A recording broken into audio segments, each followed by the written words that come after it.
बिस्मिल्लाहिर्रहमानिर्रहीम। अस्सलामुअलैकुम नाज़रीन कराम, नई वीडियो में आपको खुश आमदीद कहते हैं।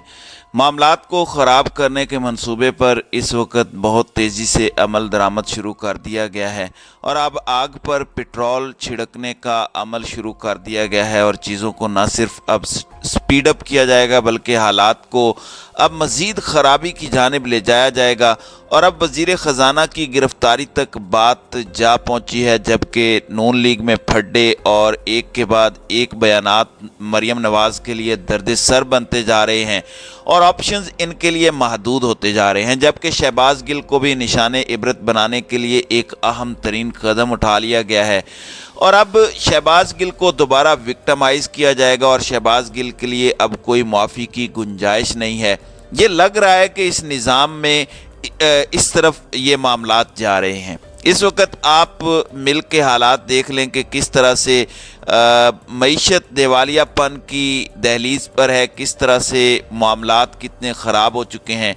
और अब मामला यहाँ तक कहा गया कि टैक्स दहिंदगान का पैसा सरकारी अखराजात से बचाने के लिए मौजूदा हुकूमत की जानिब से तश्कील दी गई किफ़ायत शारी कमेटी की जानिब से पेश करदा जामे तजावीज़ में फ़ौज के ऐसे बजट में 15% कटौती का मुतालबा किया गया है जो गैर अस्करी यानी नॉन कॉम्बैट नौइयत का है, यानी जंग में जो बजट इस्तेमाल होता है उसमें कटौती की जाए। तो मैं समझता हूं कि ये जितनी चीज़ें हैं ये आगाज़ हैं। आप देख लें कि श्रीलंका को IMF ने कहा कि अपनी फ़ौज की तादाद कम कर दो, इसके अलावा दीगर तमाम तर चीज़ें होती हैं और आखिर में आपके जो एटमी असासे हैं वो इस सारे मामले के अंदर कॉम्प्रोमाइज़ हो जाते हैं, क्योंकि इकनॉमिक सिक्योरिटी आपकी नेशनल सिक्योरिटी का अहम तरीन जुज़्व है। अब सबसे अहम बात यह है कि वज़ारत दिफा ने इस कौमी अहमियत के मामले में अपना हिस्सा डालने पर इत्तेफाक किया है, क्योंकि मुल्क को संगीन माली और मुआशी बहरान का सामना है। कमेटी की तजावीज़ में कहा गया कि नॉन कॉम्बैट दिफाई बजट में 15% कटौती की जाए। इस हवाले से सेक्रेटरी दिफा की राय है कि दिफाई बजट में कोई भी कटौती करने से कबल वज़ारत दिफा और वज़ारत ख़जाना को चाहिए कि वो इस हवाले से तफसीलन नज़र सानी करें। अब ये एक किफ़ायत शारी की कमेटी बनाई गई है ताकि जो टैक्स दहिंदगान का पैसा है वो सरकार अपने ऊपर बहुत ज़्यादा खर्च ना करे, और ये IMF के मुतालिबात हैं, वरना तो ऐसी चीज़ें हमारे जहन में नहीं आती। अच्छा, अब एक जानिब ये सब हो रहा है, दूसरी जानिब गो मरीम नवाज़ वापस आ चुकी हैं लेकिन उनकी मुश्किलात में कमी नहीं आ रही। एक जानिब शहबाज शरीफ ने भारी भरकम काबीना और लोगों को नवाजने का सिलसिला शुरू किया हुआ है, वहीं दूसरी जानिब आप देख लें कि किफ़ायत शारी करनी है और 85 अरकान की काबीना हो चुकी है। अब पाकिस्तान मुस्लिम लीग नून की रुकन कौमी असम्बली और रहनुमा शाइस्ता परवेज़ मलिक ने मुआविन ख़ुसूसी का ओहदा लेने से माजरत कर ली है। गुज़श्ता दिनों वज़ीर आज़म शहबाज शरीफ ने 5 नए मुआवनीन ख़ुसूसी तैनात किए थे, जिनमें रुकन कौमी असम्बली रौ अजमल, शाइस्ता परवेज़, कैसर शेख, मोहम्मद हामिद हमीद और मलिक सुहेल खान शामिल थे। ताहम अब शाइस्ता परवेज़ मलिक ने मुआविन ख़ुसूसी का ओहदा लेने से माजरत कर ली, क्योंकि प्रेशर ही इतना है। इस वक्त इस डूबती कश्ती में कौन अपने चंद महीनों के प्रोटोकॉल के लिए सवार हो, बल्कि इससे उतरने का सब सोच रहे हैं। अब आप देखें कि कैप्टन सफदर की एक स्टेटमेंट आई, फिर मरीम नवाज़ की कनीज़ मरीम औरंगज़ेब ने उस बयान से लाताल्लुकी का इजहार किया, और अब वज़ीर आज़म के मुआविन ख़ुसूसी मलिक मोहम्मद अहमद ख़ान का कहना है कि कैप्टन सफदर की इस बात से इत्तेफाक नहीं करता कि हमें जनरल बाजवा की तोसी के लिए बिल पास नहीं करना चाहिए था। उन्होंने कहा कि फ़ौज की क़यादत के मामले पर एक पार्टी वोट ना देती तो सियासी पोलराइजेशन हो जाती, जो इदारे के लिए ठीक नहीं है, इसलिए हमने ये किया। और अब ये कैप्टन सफदर के बयानात उनके स्टेटमेंट्स और उनके नज़रिए से इत्तेफाक नहीं करते। अब कैप्टन सफदर से इत्तेफाक ना करना क्या डायरेक्टली मरीम नवाज़ से इत्तेफाक ना करना है, क्योंकि आप देख लें कि जो एंटी इस्टेब्लिशमेंट नैरेटिव है वो हमेशा से नवाज शरीफ और मरीम नवाज़ का रहा है। शहबाज शरीफ हमेशा से डिग्गी में बैठकर, और वो भी मलिक अहमद ख़ान की डिग्गी में बैठकर ताकतवरों से मिलते थे और उन्हें यकीन दहानियाँ करवा के ही वो इस वक्त इक़्तिदार में आए हैं। अब दूसरी जानिब मैंने आपको बताया कि जिस तरह से इलेक्शन ना करवाने के लिए आखिरी हरबा अपनाया जाएगा اور اکنامک ایمرجنسی نافذ کر کے الیکشن ڈیلے نہیں بلکہ حکومت کی مدت میں ہی اضافہ کر کے معاملات 2024-25 تک لے جائے جائیں گے۔ لیکن سوال یہ ہے کہ کیا اس سے آپ کے ملک کے اندر پولیٹیکل سٹیبلٹی آ جائے گی؟ پولیٹیکل سٹیبلٹی کے اندر ایک بڑا اہم پیس آف پزل ہے اور وہ ہے عمران خان۔ سب سے بڑا پیس ہے یہ، کیونکہ عمران خان کے پاس اس وقت پبلک سپورٹ ہے۔ اب چیف الیکشن کمشنر سکندر سلطان راجہ کی زیر صدارت الیکشن کمیشن کا ایک اجلاس ہوا، جس میں پرامن انتخابات کے انعقاد کے لیے سیکیورٹی خدشات اور دیگر معاملات پر عوامل پر غور کیا گیا۔ الیکشن کمیشن کی جانب سے جاری اعلامیے کے مطابق اجلاس میں صدر مملکت کے بھیجے گئے مراسلے پر غور کیا گیا۔ صدر مملکت کے مراسلے کے آئینی اور قانونی مضمرات اور الیکشن کمیشن کی آئینی اور قانونی ذمہ داریوں پر بھی تفصیلی غور کیا گیا۔ اجلاس میں وزارت داخلہ کے امن و امان کی خراب صورتحال سے متعلق خط پر بھی غور کیا گیا۔ الیکشن کمیشن کے مطابق وزارت داخلہ کے خط میں دہشت گردی کے خلاف جنگ سے متعلق بتایا گیا ہے۔ اب یہ کس طرف معاملہ جا سکتا ہے وہ آپ کو زیادہ پتہ ہے۔ وزارت داخلہ کا کہنا ہے کہ پاک فوج اور سول آرمڈ فورسز کو سٹیک ڈیوٹی کے لیے مہیا نہیں کیا جا سکتا۔ اجلاس میں فنانس ڈویژن کی طرف سے مطلوبہ فنڈز کی عدم دستیابی پر غور کیا گیا، یعنی پیسے نہیں ہیں۔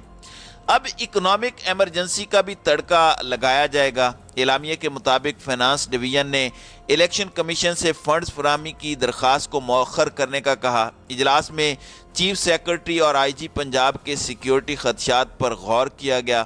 اجلاس میں چیف سیکرٹری اور آئی جی خیبر پختونخوا کے سیکیورٹی خدشات پر بھی غور کیا گیا۔ اب وفاقی وزارت داخلہ نے گزشتہ روز سیکرٹری الیکشن کمیشن کو خط لکھا تھا، جس میں کہا تھا کہ ملک دہشت گردی کے حالیہ واقعات کے باعث سخت سیکیورٹی صورتحال سے گزر رہا ہے۔ ملک کو کثیر الجہتی سیکیورٹی خطرات لاحق ہیں۔ سرحدوں اور اندرونی سیکیورٹی کی صورتحال پر دہشت گردی کے خلاف جنگ جاری ہے۔ وزارت داخلہ کا کہنا ہے کہ سیکیورٹی فورسز دہشت گردی کے خطرات سے نمٹنے میں مصروف ہیں۔ سیکیورٹی فورسز ملک میں امن و امان کے قیام اور عوام کے جان و مال کے تحفظ میں مصروف ہیں۔ قانون نافذ کرنے والے اداروں کے پاس دیگر سرگرمیوں کے لیے زیادہ وقت نکالنا مشکل ہے۔ جی ایچ کیو کے مطابق فورسز کی مردم شماری کے لیے تعیناتی کی جانی ہے۔ قومی اسمبلی کے ضمنی اور پنجاب اور خیبر پختونخوا اسمبلیوں کے لیے سیکیورٹی اہلکاروں کی تعیناتی قابل عمل نہیں۔ حساس اور غیر حساس پولنگ سٹیشنز کے باہر سیکیورٹی اہلکاروں کی تعیناتی ممکن نہیں ہوگی۔ اب یہ ایک طرح سے انکار کر چکے ہیں۔ دوسری جانب عمران خان الیکشن کے مطالبے سے پیچھے ہٹنے کو تیار نہیں ہیں اور وہ اپنا الیکشن کا نیریٹو چھوڑنے کو تیار نہیں ہیں۔ اب پاکستان تحریک انصاف کے پارلیمانی بورڈ نے انتخابات کے لیے ٹکٹوں کی تقسیم کا فارمولہ طے کر لیا ہے۔ پی ٹی آئی ذرائع کے مطابق پارٹی بیانیے کے ساتھ کھڑے رہنے والے سابق ارکان پارلیمنٹ کو ٹکٹس دینے کا فیصلہ کیا گیا ہے۔ ذرائع کا کہنا ہے کہ پارلیمانی بورڈ نے سفارش کی ہے کہ پارٹی کے 80% سابق ارکان کو جبکہ 20% ٹکٹس نئے امیدواروں کو دیے جائیں۔ ذرائع کے مطابق پی ٹی آئی کے پارلیمانی بورڈ نے یہ سفارش بھی کی ہے کہ آئندہ الیکشن میں پارٹی کے دیرینہ کارکنوں کے لیے بھی گنجائش نکالی جائے۔ خواتین اور اقلیتوں کی مخصوص نشستوں کے لیے بھی یہی فارمولہ ہوگا۔ پارٹی ذرائع کا کہنا ہے کہ مسلم لیگ نون چھوڑ کر آنے والے 5 سے 6 افراد کو بھی ایڈجسٹ کیے جانے کا امکان ہے۔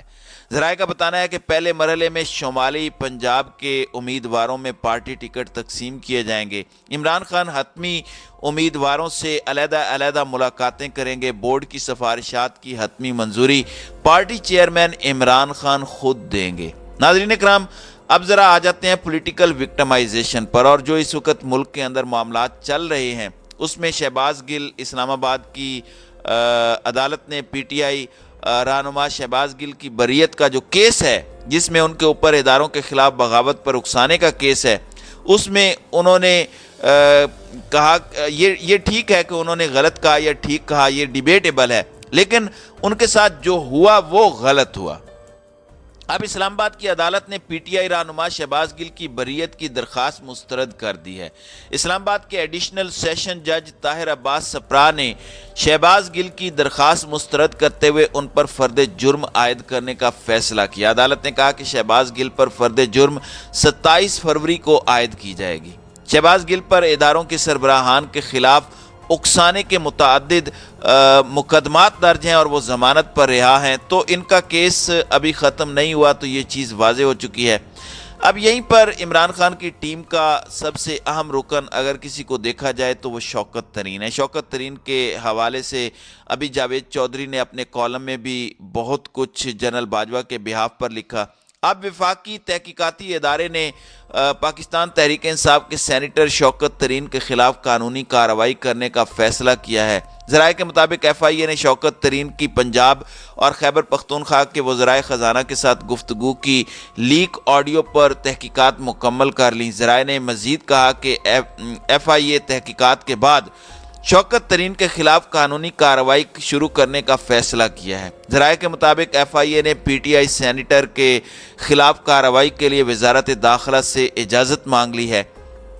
ज़राए का यह भी कहना है कि FIA तहकीकात में बताया गया कि शौकत तरीन की गुफ्तगू IMF से डील को नुकसान पहुंचाने के लिए थी। PTI सेनेटर इस तरह कौमी मफादात और सिक्योरिटी को नुकसान पहुंचाना चाहते थे। वफाकी हुकूमत ने शौकत तरीन की लीक ऑडियो पर तहकीकात के लिए मामला FIA को भिजवाया था। FIA बिलाशुबा आपको पता है कि वफाकी हुकूमत के अंडर आती है। अब ये क्यों किया जा रहा है? इमरान खान अगर आज भी हुकूमत में आ जाते हैं तो एक चीज़ आपने समझ लेनी है कि इमरान खान की टीम का सबसे अहम तरीन खिलाड़ी अगर कोई होगा तो वो शौकत तरीन होंगे, क्योंकि इस वक्त हर चीज़ आपकी मईशत, हर चीज़ आपकी इकोनॉमी के गिर्द घूम रही है। शौकत तरीन इस पर काम कर रहे थे कि आके करना क्या है, टफ टाइम से कैसे निकालना है, इस पर वो काम कर रहे थे। इमरान खान के साथ ये क्लोज कोऑर्डिनेशन में होते हैं, तो इनके साथ भी शहबाज गिल, आज़म सवाती, शेख रशीद वाला सारा एपिसोड जो है वो रिपीट किया जाएगा, विक्टिमाइज किया जाएगा।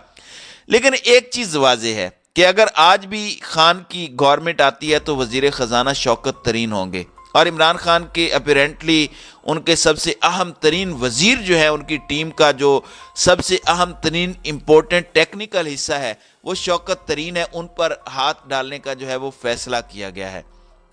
तो इस वक्त लोगों को तोड़ा जा रहा है, इमरान खान को पॉलिटिकली आइसोलेट करने की कोशिश की जा रही है। ये सब क्यों किया जा रहा है? ये इस वक्त ईगो और अना का मसला है। अब ऐसा नहीं है, वक्त बदल चुका है। अब इन लोगों को हर जगह से नाकामी का सामना करना पड़ेगा। तो नाज़रीन इकराम, आपकी इस वीडियो के हवाले से क्या राय है?